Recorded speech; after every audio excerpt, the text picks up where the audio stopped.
semuanya, salam sehat. Di video kali ini kita akan menjelaskan tentang uji person product moment. Kita bahas dulu definisi uji person product moment.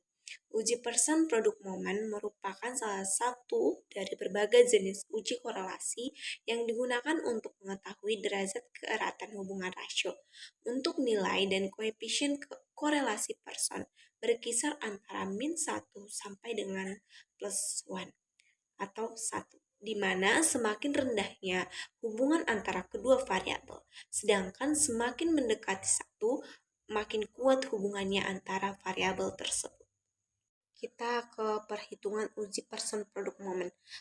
Penentuan koefisien korelasi dengan menggunakan metode analisis korelasi person product moment dengan menggunakan rumus sebagai berikut, di mana udah tertera R XY sama dengan N sigma XI YI dikurang sigma XI sigma YI per akar dari N sigma XI pangkat 2 dikurang sigma XI pangkat 2 N sigma YI pangkat 2 dikurang sigma YI pangkat 2, di mana RSY itu adalah koefisien korelasi person, XI adalah variabel independen, YI adalah variabel dependen, dan N adalah banyaknya sampel. Hasil uji person product moment. Korelasi dilambangkan dengan R, dengan ketentuan nilai R tidak dari harga -1 sampai dengan +1. Apabila R sama dengan -1 artinya korelasi negatif atau sempurna, R sama dengan 0 artinya tidak ada korelasi, dan R sama dengan 1 berarti korelasinya sempurna atau positif. Sangat kuat. Sedangkan harga R akan dikonsultasikan dengan tabel intervensi nilai R sebagai berikut. Sudah ada tabelnya.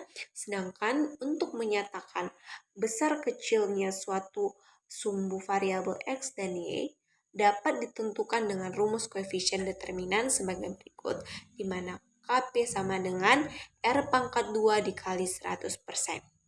Selanjutnya, langkah-langkah uji korelasi person product moment. Yang pertama, buatlah HA dan HO dalam bentuk statistik, di mana HA adalah terdapat hubungan dan HO tidak terdapat hubungan. Yang kedua, buatlah dalam bentuk statistik, di mana HA sama dengan R tidak sama dengan 0, HO sama dengan R sama dengan 0. Yang ketiga, buatlah tabel penolong untuk menghitung nilai korelasi seperti di mana ada pada tabel, di mana ada nilai X, Y, X pangkat 2, Y pangkat 2, dan nilai X dikali Y. Keempat, masukkan angka-angka statistik dalam tabel penolong dengan rumus yang tadi, yang sudah diterangkan, yang sudah saya jelaskan tadi. Dan yang kelima, menentukan besarnya sumbangan koefisien determinan koefisien penentu variabel X terhadap variabel Y dengan rumus KP sama dengan R pangkat 2 kali 100%. Dan yang keenam adalah menguji signifikasi dengan rumus T hitung, di mana T hitung sama dengan R akar dari N dikurang 1 per akar dari 1 dikurang R kuadrat.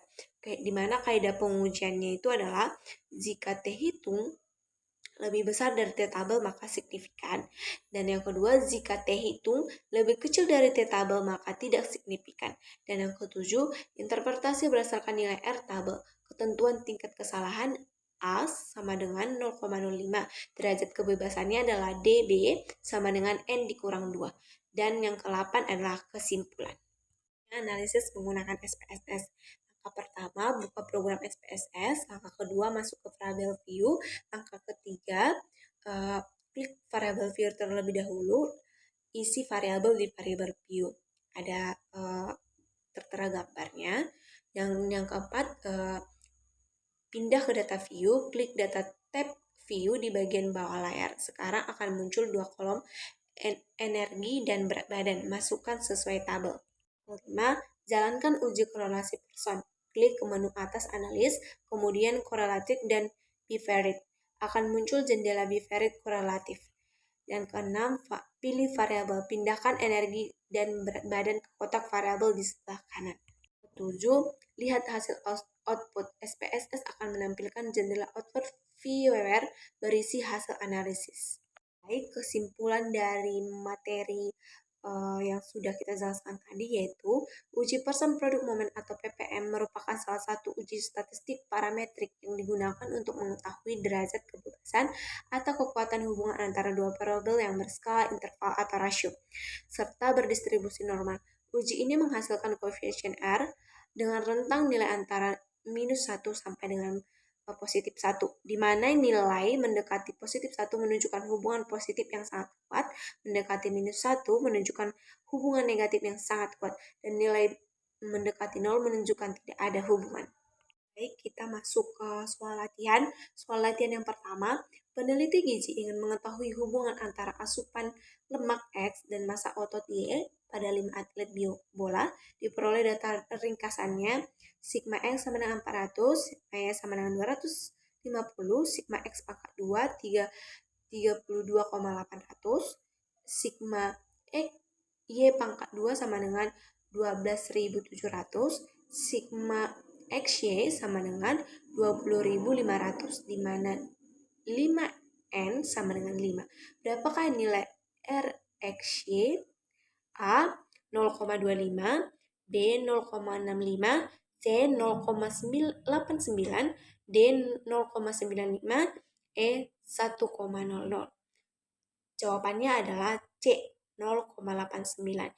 Dimana penyelesaiannya kita substitusikan aja ke rumus, di mana R XY sama dengan 5 dikali 20.500 dikurang 400 dikali 250 pangkat 2 per akar dari 5 dikali 32.800 dikurang 400 pangkat 2 dikali 5 kali 12.700 dikurang 250 pangkat 2.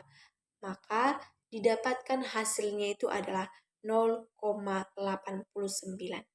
Soal yang kedua yaitu diketahui nilai korelasi R sama dengan 0,684 dengan jumlah sampel N sama dengan 12. Berapa nilai T hitung? A 1,75, B 2,00, C 2,37, D 2,60, E 3,00. Jawabannya adalah C 2,37, di mana R hitung sama dengan R akar dari N dikurang 2 per akar dari 1 dikurang 2. Kita substitusikan aja nilai tadi, di mana 0,62 akar dari 12 dikurang 2 per akar dari 1 dikurang 0,62 pangkat 2. Maka didapat hasil 2,37. Baik, kita lanjut ke materi menganalisis uji t-test independen. Pertama, definisi uji t-test independen. Uji independen sampel t-test atau sampel beda dua rata-rata adalah metode statistik yang digunakan untuk membandingkan dua kelompok sampel yang tidak saling terkait secara statistik. Uji t-test digunakan untuk menentukan apakah terdapat perbedaan signifikan antara dua kelompok dalam hal nilai rata-rata suatu variabel. Uji t independen ini memiliki asumsi atau syarat yang mesti dipenuhi, yaitu A. Datanya berdistribusi normal, B. Kelompoknya kelompok data independen atau bebas, variabel yang dihubungkan membentuk numerik dan kategorik dengan hanya dua kelompok. Perhitungan uji t-test independen, di mana rumusnya adalah T-hit sama dengan M1 dikurang M2 per akar dari SS1 tambah SS2 per N1 tambah N2 dikurang 2 dikali 1 per N1 ditambah 1 per N2. Di mana keterangannya adalah M1 adalah rata-rata skor kelompok 1, M2 adalah rata-rata skor kelompok 2, SS1 adalah sum of score kelompok 1, SS2 adalah sum of score kelompok 2. N1 adalah jumlah sampel kelompok 1, N2 adalah jumlah sampel kelompok 2. Di mana M1 itu sama dengan sigma X1 per N1. M1 sama dengan sigma X1 per N1. XS1 sama dengan sigma X2 sigma X pangkat 2 1 dikurang sigma X1 pangkat 2 per N1. SS2 sigma X pangkat 22 dikurang sigma X2 pangkat 2 per N2. Di mana untuk menginterpretasikan t-test, terlebih dahulu harus ditentukan A, nilai signifikan alpha, yang kedua interval confidence-nya sama dengan 1 dikurang alpha, DF-nya atau degree of freedom sama dengan N dikurang 1 khususnya untuk independent sample t-test, DF sama dengan N dikurang 2 atau DF degree of freedom N1 tambah N2 dikurang 2. Yang selanjutnya bandingkan nilai T-hit dengan T-table. Yang C, apabila ada perbedaan signifikan maka maka ditolak, dan tidak ada perbedaan signifikan maka diterima. Nah, di sini terdapat tabel T uji t-test independen. Contoh uji t-test independen secara manual. Berikut datanya. Baik langkah-langkah analisis secara manual. Yang pertama, menentukan hipotesis HO tidak ada pengaruh, HI ada pengaruh. Yang kedua, menentukan uji statistik. Uji statistik T2 sampel independen karena alpha tidak diketahui atau N lebih besar daripada 30, maka alpha sama dengan 0,05. Ukuran sampel kecil, N1 sama dengan N2 sama dengan 8. Wilayah kritik, T-hit lebih besar daripada TA, N dikurang 2, atau T-hit lebih kecil dari TA, N dikurang 2. Yang ketiga, menentukan taraf signifikan alpha. Taraf signifikan digunakan yaitu alpha sama dengan 0,05. Karena uji dua sisi, maka daerah kritik berada pada alpha per 2 sama dengan 0,025 di setiap sisi. Yang keempat, menentukan wilayah kritik atau daerah penolakan HO. Rumus DF sama dengan N1 tambah N2 dikurang 2 sama dengan 14. Tentukan alfa sama dengan 0,05 sebagai taraf signifikansi. Karena hipotesis berbunyi ada pengaruh, maka ini uji dua sisi karena bisa lebih cepat atau lebih lambat. Jadi digunakan alfa per 2 sama dengan 0,025 di setiap sisi. Lihat tabel untuk DF 14, alfa 0,052 sisi. Kaidahnya, jika T hitung lebih besar dari T tabel maka tolak HO. Jika T hitung lebih kecil dari T tabel maka gagal nolak HO. Baik, langkah kelima, menyusun data penelitian kelompok eksperimen atau KE dan juga kelompok kontrol atau KK. Mana taraf signifikan alpha sama dengan 0,05, N1 sama dengan N2 sama dengan 8. Yang keenam adalah menghitung statistik deskriptif rata-rata N1 dan N2 dengan rumus N1 sama dengan KE per N1. Setiap itu kita substitusikan aja data-datanya, didapatkan hasil 174, dan M2 adalah KK per N2, kita substitusikan juga nilai-nilainya, didapat hasil 195,625. Setiap itu kita menghitung jumlah kuadrat SS dengan kelompok eksperimen KE. Ada totalnya itu sebanyak 334, dan kelompok KK jumlahnya 129,39. Dan yang ke-8 kita menghitung nilai T, di mana kita memasukkan rumus T hitung M1 kurang M2 per akar dari SS1 tambah SS2 per N1 tambah N2 dikurang 2 kali 1 per N1 ditambah 1 per N2. Kita substitusikan nilai-nilai tadi, siap itu didapat T hitung sama dengan min 6,13. Dan langkah yang ke-9 adalah menghitung nilai T tabel. Rumus DF sama dengan N1 tambah N2 dikurang 2 sama dengan 14. Taraf alfa sama dengan 0,05.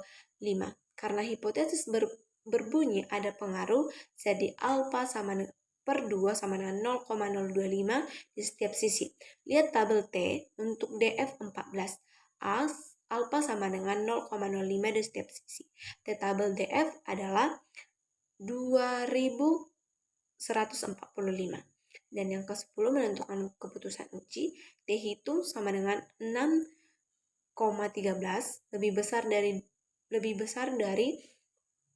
2,145, maka tolak HO. Dan yang ke-11 adalah membuat kesimpulan. Karena T hitung berada di daerah penolakan HO, maka HO ditolak dan HI diterima. Artinya terdapat perbedaan yang signifikan antara kelompok. Kita masuk ke soal latihan. Dimana soal latihan pertama, di sini sudah ada data KE dan KE-nya. Tentukan hipotesis pada kasus A. HO ditolak, B. Tolak HO, C. HI diterima, D. HI ditolak, E. Tolak HI. Jawabannya adalah A. Penjelasannya, tidak ada pengaruh makanan sayur terhadap kecepatan mengerjakan puzzle. HI ada pengaruh makan sayur terhadap kecepatan mengerjakan puzzle. 2. Hitung rata-rata M1 dan M2 dari kasus pertama. Yang pertama, A 173 dan 189,34, B 174 dan 195,625, C 175 dan 190,545, D 176 dan 192,645, E 177 dan 198,845. Jawabannya adalah B, di mana penyelesaiannya adalah M1 per KE per N1. Kita substitusikan nilainya, dapat 1392 per 8, dapatkan hasil 174. Dan M2 KK per N2, kita substitusikan juga kakaknya, didapatkan hasil 1905,625. Maka pilihan yang tepat adalah B. Baik, kesimpulan dari materi yang sudah kita jelaskan tadi, kita dapat uji T independen merupakan salah satu uji statistik parametrik yang digunakan untuk membandingkan dua rata-rata dari dua kelompok yang tidak saling berhubungan atau independen. Tujuan utama uji ini adalah untuk mengetahui apakah perbedaan rata-rata antara dua kelompok tersebut bersifat signifikan secara statistik atau hanya terjadi karena kebetulan. Dalam penerapannya, uji T independen masyarakat data berdistribusi normal, berskala interval atau rasio, serta memiliki varians dan homogen. Melalui perbandingan manual, penelitian dapat memahami konsep perbandingan rata-rata, cara menghitung selisih antar kelompok, dan menentukan nilai kritik dengan nilai tabel dan pengambilan keputusan terhadap hipotesis. Baik, sekian pemaparan materi uji T-test independen. Jika ada salah dalam penyampaian, saya minta maaf. Terima kasih.